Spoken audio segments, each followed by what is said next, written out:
Welcome back to Let's Make a Game, a channel about making computer role-playing games using the free program Twine and the Sugarcube format for Twine. In this video, I would like to continue talking about my current project of trying to code a complete game in 30 days. It is day 11 of the 30-day challenge. So we're about a third of the way through, and I'm starting to feel like maybe I've underestimated how easy this task is going to be. And the reason for that is because of writing this particular section here, the apes section, which is the one that I've been working on. So let's read out the section. Learn language by staying with apes, might be raided by slavers, or apes might get merchant to guide you to city with or without gifts, rations, money, ?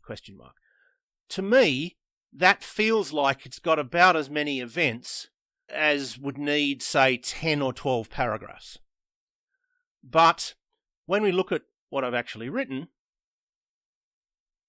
the paragraphs beginning with A, because I've coded all the paragraphs by which section they're in, we find that actually we have 49 paragraphs, so considerably more.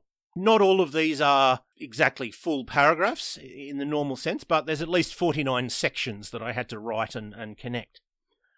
So I do think that the other sections are likely to be shorter because this particular section, I was drawing on material that I'd already written in previous videos as part of a previous project where I was trying to write a game using the fighting fantasy rules. So I was copying things across and plot ideas across from that, and I wasn't trying to keep the amount of paragraphs down when I was doing that project. And when you don't try to keep the amount of paragraphs down, in my experience, the amount of paragraphs bloats and grows.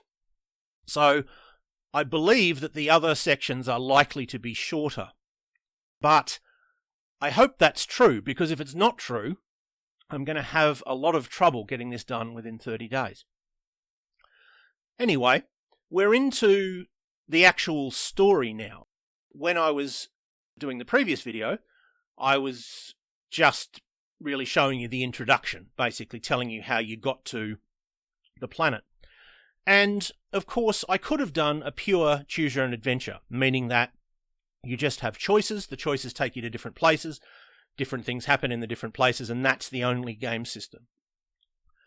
I find it difficult to write a game like that, and I prefer, probably just because of the games that I played when I was younger, I prefer to have a game system where you are rolling dice or the computer is generating random numbers, and that affects what happens as well.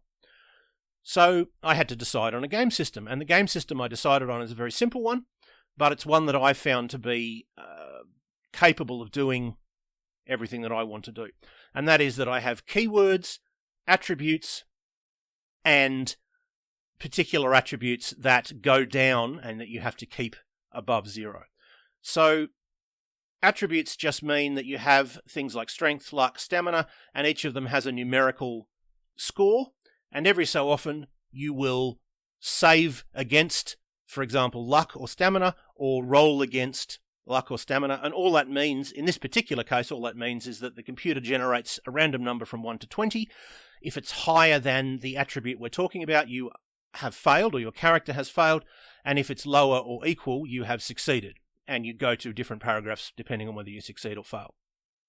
And I don't need, for example, a combat system. I find that if there is combat, and so far there hasn't really been a stand-up battle exactly, if there is combat, you can really do it by rolling against strength or luck or agility or dexterity, whichever ones of those or whichever combinations of those is most appropriate.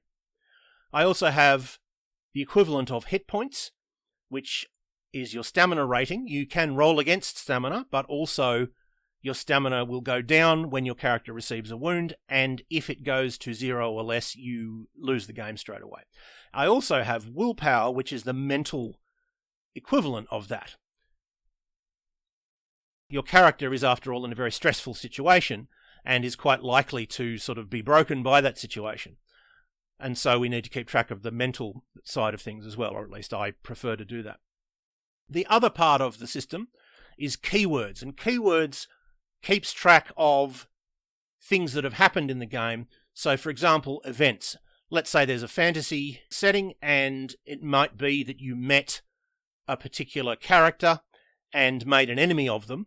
Well, you need to keep track of that. And so you might say, well, okay, keyword number 1 will be set to 1 if you've met the witch and made an enemy of her. Of course, this is not a fantasy game, it's a science fiction game, so the events are different. They're things like you've learnt the alien language, or sometimes they're items like they've given you money or you've found food or something like that. And that is, in my experience, really all you need. So I will leave it there to talk about my progress in more detail in the next video. I hope that was useful or interesting to at least some of you, and I hope you will tune in next time.